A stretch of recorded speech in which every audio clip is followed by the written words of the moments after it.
बहुत छोटी सी कूड़ेदान में ही फेंके कि चर्चा अगर अंकित सर वही हमको देखे थे और उनको मेरी एक बात बहुत अच्छी लगी थी कि हर एपिसोड के बारे में गौरव से भी मैंने कहा था कि मुझे पूरी जानकारी थी। ये नहीं था कि हर नाटक मैंने सुना ही था, लेकिन उस किताब के हर पात्र के बारे में मुझे जानकारी थी और मैंने कहीं भी स्क्रिप्ट देखा नहीं था। तो ये आप अगर किसी किताब के लोकार्पण समारोह में गए तो आपको उसकी पूरी जानकारी होनी चाहिए। बस यही एक छोटी सी बात मैंने पहले भी कही थी और अभी उदाहरण के साथ मैंने बताया कि मैं हर पात्र के बारे में बहुत विस्तार से बता रही थी और वो फिलर के तौर पर। ये नहीं कि शुरू में किताब के बारे में सब कुछ कह दिया और बीच में आपके पास अब कुछ नहीं बचा है। मैं हर दूसरे अतिथि को वक्ता को बुलाने के बीच में उसके हर पात्र के बारे में विस्तार से बताते हैं, उसकी क्या खासियत थी उस ड्रामा में, उस नाटक में और इस किताब में। तो ये भी आप लोग ध्यान रखें। और मुझे लगता है कि मैं कुछ ज़्यादा तो नहीं बोल रही, आप लोगों के लिए बोल रही हूँ क्योंकि मैं अपने जीवन में इन बातों को उतारती हूँ। तो मुझे लगता है कि हमारी जो आने वाली पीढ़ी है उसे हम एक अच्छी विरासत सौंपे। हमारा जो अनुभव है हम लोग आज भी सीखते हैं। आज भी मैंने सीखा पूर्णेंदु सर से कि कैसे अगर कोई अवांछित व्यक्ति आ जाए तो उसे कैसे निपटना चाहिए। या बहुत सारी बातें रेडियो में हम लोग आज भी सीखते हैं। ऐसा नहीं 30 साल का एक्सपीरियंस हो गया तो बहुत ज़्यादा हो गया, सब कुछ जानते हैं, ऐसा नहीं है। अभी भी सीखते हैं एडिटिंग करने, कंप्यूटर को हम लोग सीखते हैं ना। आप लोग भी इसी तरह से पढ़ने की आदत डालिए, सीखिए और जीवन में खूब आगे बढ़िए। कल को मैं चाहूँगी कि किसी बड़े स्टेज पर आप लोग एंकरिंग करें और मुझे ज़रूर बुलाएं। मैं बैठकर देखना चाहूँगी कि मेरे स्टूडेंट कहाँ तक पहुँचे हैं।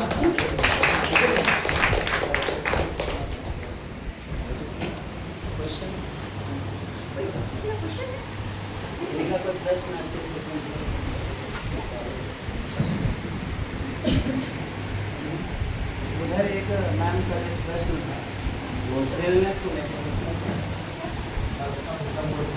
वॉइस को लेकर था ना कुछ भी, वो क्वेश्चन आप पूछ रहे हैं। लाइक जैसे बॉयज जब बोलते हैं ना तो उनकी वॉइस में जो बेस होना चाहिए, ठीक है, तो गर्ल्स की वॉइस में क्या होना चाहिए?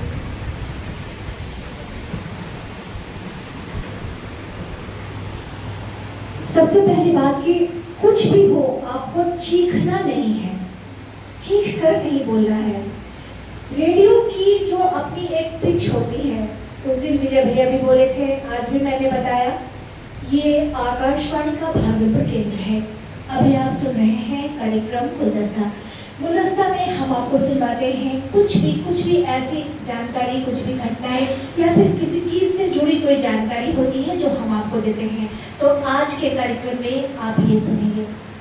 आप सुन रहे हैं कार्यक्रम युवावाणी, आप सुन रहे थे कार्यक्रम युवावाणी। ये रेडियो का पिच होता है। वही अगर युवावाणी का कंपेयर आएगा ना, वो बोलेगा, रेडियो दोस्तों नमस्कार, मैं हूँ आपके साथ अणिमा और आप सुन रहे हैं युवावाणी आकाशवाणी के भागलपुर केंद्र से। मुझे पता है आज भी आप लोग सोच रहे होंगे कि आपकी दोस्त रेडियो दोस्त अणिमा आपके लिए क्या क्या लेकर आई है। तो मैं सबसे पहले आपको बता दूं कि हाँ, आज आपके लिए बहुत प्यारे प्यारे गीत भी हैं जिन्हें आप गुनगुनाते हैं, वो भी मैं आपको सुनवाऊंगी। इसके अलावा आप अगर प्रतियोगिता परीक्षाओं की तैयारी कर रहे हैं तो पता है उसके लिए भी हम आपके लिए एक भेंटवार्ता लेकर आए हैं और वो आप सुनेंगे। लेकिन उसके पहले आप जान लीजिए कि आज का जो दिन वो है खास क्यों है। आज इनका जन्मदिन है या आज इनकी पुण्यतिथि है या आज ही के दिन भारत ने परमाणु विस्फोट किया था, परीक्षण किया था या आज ही के दिन ये हुआ था। तो ये होता है रेडियो पर पिच। स्टेज पर जब आप जाते हैं तो कोई ज़रूरी नहीं कि यही पिच आपकी हो, लेकिन अगर वो वहाँ पर गरिमा में, स्टेज की भी गरिमा होती है ना, जिला प्रशासन का कार्यक्रम है तो उसमें आप उछल कूद करते हुए बात नहीं कर सकते हैं। वहाँ पर हमारे आए हुए सभी आगत अतिथियों का स्वागत है, अभिनंदन है और आप सभी यहाँ आए, हम कृतज्ञ हुए। ये स्टेज आपका है और आज का जो ये कार्यक्रम है ये जिला प्रशासन की ओर से है। आज 15 अगस्त का कार्यक्रम है तो आप बोलेंगे, आप याद कीजिए वीरों की वो कुर्बानियाँ जिनके चलते आज हम आज़ादी की सांस ले रहे हैं, आज़ादी में खुले में घूम रहे हैं।